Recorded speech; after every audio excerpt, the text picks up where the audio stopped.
मैदान में आयोजित 1 जनवरी 1948 में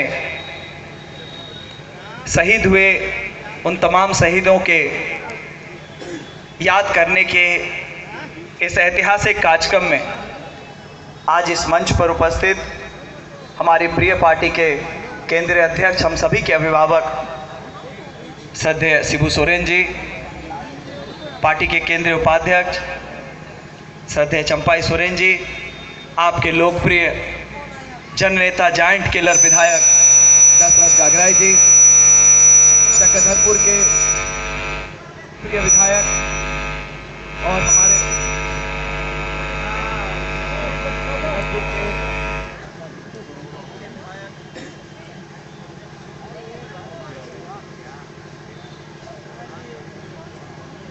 हाल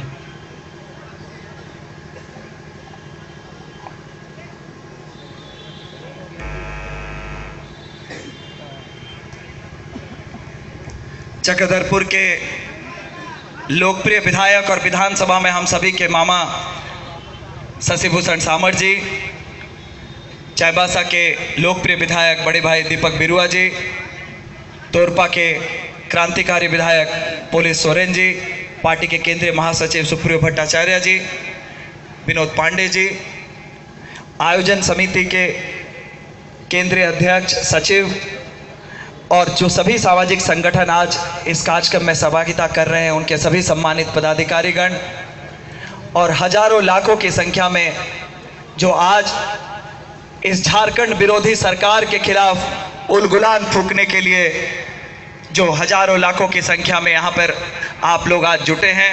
मीडिया के साथी आप सभी को मेरा हार्दिक अभिनंदन, नमस्कार, जोहार। क्योंकि ये शहीदों को याद करने का मंच है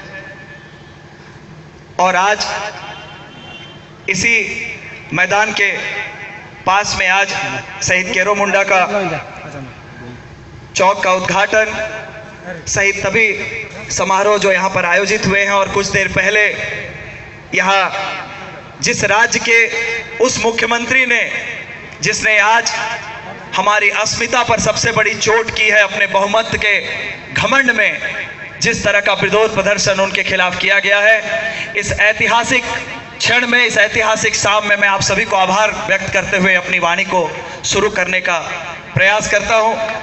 क्योंकि ये शहादत दिवस है, इसलिए आज शहीदों की जो स्थिति है इस राज्य में, उस पर निश्चित रूप से हमको सोचने की आवश्यकता है। जिन लोगों ने अपनी जान देकर अपनी पारिवारिक पृष्ठभूमि को आंदोलन में फूंक कर हमको ये अलग राज्य दिया है, आज उन्हीं शहीदों आंदोलनकारियों के साथ ये सरकार कितना सौतेला व्यवहार कर रही है, ये मुझे आपको बताने की जरूरत नहीं है। आज कितनी बार इस राज्य के मुखिया ने, इनके केंद्रीय मंत्रिपरिषद ने आंदोलनकारियों को सम्मान, शहीदों को सम्मान जैसी बातें कही हैं, लेकिन आज तक एक रत्ती भर पेंशन भी इनको ये सरकार मुहैया नहीं करवा पाई है। और जो आंदोलनकारी आंदोलन करके मिट गए, बर्बाद हो गए, उनकी परिवार बर्बाद हो गया, उन्हें भी सरकार आज चिन्हित करने के नाम पर पेंशन से वंचित रख रही है कि इनका चिन्हितीकरण नहीं हुआ है। क्या वो आज इतने मोहताज हो गए हैं कि आपकी सरकारी मशीनरी अगर उनको चिन्हित नहीं कर पाती है तो उनको 3,000, 5,000 रुपए जैसा मामूली पेंशन के लिए भी अफसरों और आपके दफ्तरों के दरवाजे खटखटाने पड़ रहे हैं। दोस्तों, आज झारखंड जिस जगह पर खड़ा है, अगर अब भी यहाँ के मूलवासी, यहाँ के आदिवासी नहीं चेते तो आने वाले दशकों में जैसे वन्य जीव होते हैं जिनकी प्रजाति लुप्त हो गई है, उसी तरह से यहाँ के आदिवासी और मूलवासियों को भी विलुप्त कर देगी रघुवर दास जी की सरकार। और इसकी शुरुआत इन लोगों ने आपके पहचान पर चोट कर कर की थी। जब 16 साल झारखंड गठन को हुए तो झारखंड की जनता को लगा कि जैसे देश में एक बाजीगर प्रधानमंत्री घूम रहा है अच्छे दिनों के वादे के साथ, उसी तरह के एक जेरोक्स कॉपी को अगर यहां पर मुख्यमंत्री बना दिया जाए तो यहां पर भी 3.5 करोड़ जनता के अच्छे दिन आ जाएंगे। लेकिन आज उसी बहुमत के घमंड में आकर इन लोगों ने ऐसी पहचान हमें दी है कि जो 30 साल से यहां रह रहा है वो भी झारखंडी है, जिसके पिताजी ने यहां नौकरी की वो भी झारखंडी है, और तो और जो बच्चा यहां पैदा हो गया वो भी झारखंडी है।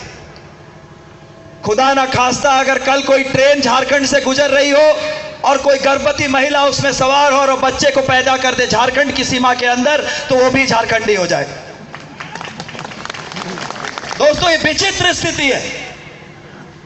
आजकल आप लोगों को पता होगा भाड़े पर भी कोख मिलती है। सरोगेट मदरहुड का जमाना है। माताएं अपनी फिगर को बचाने के लिए भाड़े पर कोख ले रही है। दिन ऐसा न आ जाए कि झारखंड के अखबारों में मोबाइल नंबर छपे और कहा जाए देश की जनता, जहां के भी लोग झारखंड की स्थानीयता चाहते हैं, इन मोबाइल नंबर पर संपर्क करें और झारखंड की स्थानीयता ले लें। तो किसने इनको यह अधिकार दिया है हमारी पहचान के साथ खिलवाड़ करने का?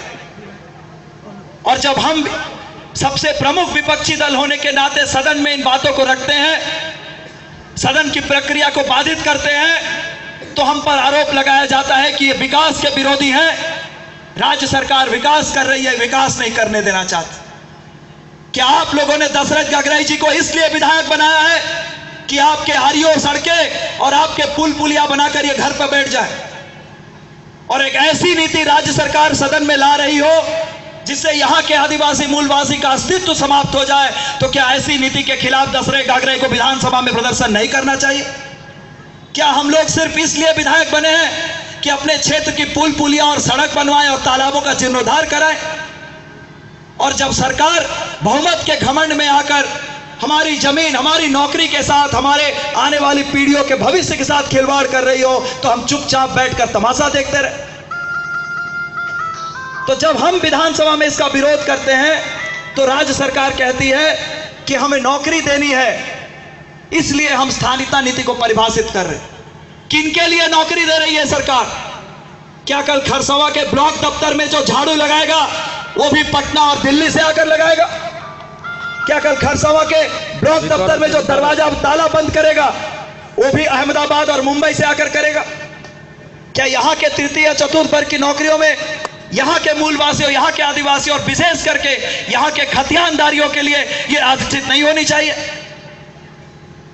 जब भारतीय जनता पार्टी के लोग मूलवासी बहुल क्षेत्र में जाते हैं तो कहते हैं कि इस स्थानीयता नीति से मूलवासियों को फायदा है, आदिवासियों को नुकसान है, इसलिए आप लोग इसका विरोध मत कीजिए। जब आदिवासी बहुल क्षेत्र में जाते हैं तो कहते हैं इससे मूलवासियों को नुकसान है, आदिवासियों को फायदा ही फायदा है, इसलिए आप लोग इसका विरोध मत कीजिए। विशुद्ध रूप से यहां आदिवासियों और मूलवासियों को लड़ाने का षड्यंत्र रघुवर दास जी की सरकार कर रही है। इसलिए यह लड़ाई खतियानदारी और गैर खतियानदारी के बीच में है। अगर स्थानीयता झारखंड की मिलेगी तो जिसके पास खतियान होगा, अगर 64 का लास्ट सेटलमेंट है तो 64 का खतियान, अगर 32 का लास्ट सेटलमेंट है तो 1932 का खतियान, बस इतनी सी बात। लेकिन यहां के मूलवासियों को, यहां के आदिवासियों को इनकी सरकारी मशीनरी विज्ञापन के साथ दिग्भ्रमित करके ये आप लोगों को बांटना चाहते हैं ताकि ये आंदोलन कमजोर पड़े। ये तो नौकरी की बात थी। अगर हमारी जमीन भी बची रहती तो नौकरी ना भी मिलती तो उस पर व्यापार करके, कोई उद्योग धंधा लगाकर, खेती करके हम अपना जीवन यापन कर सकते थे। लेकिन 150 साल से ज्यादा पुराने झारखंड के आदिवासियों के सुरक्षा कवच को भेदने की हिम्मत इस सरकार ने यहां के दिए हुए बहुमत के आधार पर दिखाने की कोशिश की है। जो अंग्रेजों के समय में बनाया गया था, शहीद बिरसा मुंडा के आंदोलन के बाद सीएनटी बनाया गया, सिदो कान्हू के आंदोलन के बाद एसपीटी बनाया गया। इस तरह के कानून जिसको अंग्रेजों ने भी हिम्मत नहीं की छेड़छाड़ करने की, सिर्फ बहुमत के अंधकार में, बहुमत के अहंकार में डूबी हुई है रघुवर दास जी की सरकार। इन्होंने इस एक्ट को संशोधन करने की कोशिश की है, और वो भी इस तरह से, अगर आपको कक्षा 5 की भी कॉपियां दे दी जाए परीक्षा की कि इनको देख लिए, तो आपको एक कॉपी देखने में 10 से 15 मिनट लगेंगे। लेकिन जिस कानून को संशोधन करने से झारखंड के लोगों का परिदृश्य बदल जाएगा, यहां के 80% की ज्यादा जनता की तकदीर और तस्वीर दोनों बदल जाएगी, वैसे विधेयक को विधानसभा में पास करने में इन लोगों ने सिर्फ 3 मिनट का समय लिया है। 3 मिनट में 8 विधेयक पास करके इस सरकार ने एक वर्ल्ड रिकॉर्ड कायम किया कि किस तरह से विभिन्न व्यापारिक संगठन जो है, जिस अदानी और अंबानी ने मोदी जी की सरकार को और यहां भारतीय जनता पार्टी के लोगों को चुनाव लड़ने के पैसे दिए, उनके दबाव में आकर 3 मिनट में 8 विधेयक पास करने का वर्ल्ड रिकॉर्ड इस सरकार ने अपने नाम किया है। और इस तरह का माहौल बनाया गया विधानसभा के अंदर कि लग रहा था 81 अपराधी वहां बैठे हुए हैं, और जो मंत्री विधेयक को पढ़ रहे थे उन्हें मार्शलों के द्वारा घेरा गया। ऐसे लोगों को विधानसभा के वेल के अंदर भेजा गया जो वहां जाने के लिए जिनके पास अनुमति तक नहीं है। क्या इस तरह के लोकतंत्र के लिए यहां की जनता ने इनको बहुमत दिया था? और जब हम इनका विरोध करते हैं तो कहते हैं कि ये विकास के विरोधी है। मैं पूछना चाहता हूं माननीय मुख्यमंत्री महोदय से कि सिर्फ 24% कृषि योग्य भूमि है झारखंड में, 76% गैर कृषि योग्य भूमि है, उसमें विकास कीजिए ना। सीएनटी पे संशोधन करके उस कृषि योग्य भूमि के साथ आप खिलवाड़ क्यों करना चाहते हैं? और यह आप लोगों को जानने की जरूरत है ताकि आप लोग जब आज अपने घर वापस जाएं तो आप लोग अपने लोगों को बता सके कि क्यों झारखंड मुक्ति मोर्चा सहित अन्य सामाजिक संगठन आज इस संशोधन का विरोध कर रहे हैं। सीधे तौर पर आपकी कृषि योग्य भूमि को राज्य सरकार जब चाहे गैर कृषि योग्य भूमि घोषित कर सकती है, और जैसे ही आपकी भूमि गैर कृषि योग्य घोषित होगी यह सीएनटी के दायरे से बाहर चली जाएगी, सीएनटी का कानून उस पर लागू नहीं होगा। तो इस तरह से पहले अध्यादेश लाया बैकडोर से, विधानसभा में मार्शलों के आधार पर मार्शलों का इस्तेमाल करके इसको विधेयक को पारित कराया जाता है। और आज जब सामाजिक संगठन, राजनीतिक संगठन सड़क पर है, आंदोलन कर रहे हैं, तो पुलिस के इस्तेमाल से आंदोलन को दबाने की कोशिश की जाती है। आज खूंटी का गोलीकांड, रामगढ़ का गोलीकांड, जो अन्य 3 जनसंहार यहां पुलिस के द्वारा किए गए 2 महीने के अंतर में, क्या यह लोकतांत्रिक मूल्यों का हनन नहीं है? क्या यह मानवाधिकार कानूनों का हनन नहीं है? लेकिन जब राज्य के मुखिया को दिग्भ्रमित करके यहां के डीजीपी द्वारा नक्सलियों को, फर्जी नक्सलियों के नाम बताकर उन्हें सरेंडर कराया जाता है, तो वैसे डीजीपी पर यह सरकार कोई कार्रवाई नहीं करती। क्या 353 की धाराएं सिर्फ झारखंड मुक्ति मोर्चा या अन्य संगठन जो लोगों के अधिकार को लेकर लड़ रहे हैं उनके लिए इस राज्य सरकार ने रखी हुई है?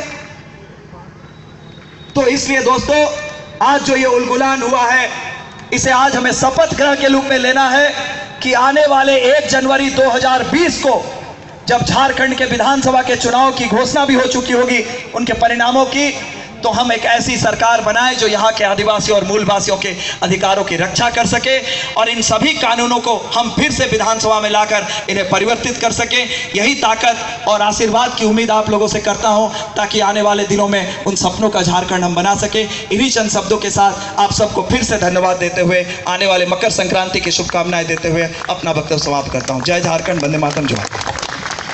धन्यवाद देते हुए कुलाल साड़े बहुत अच्छे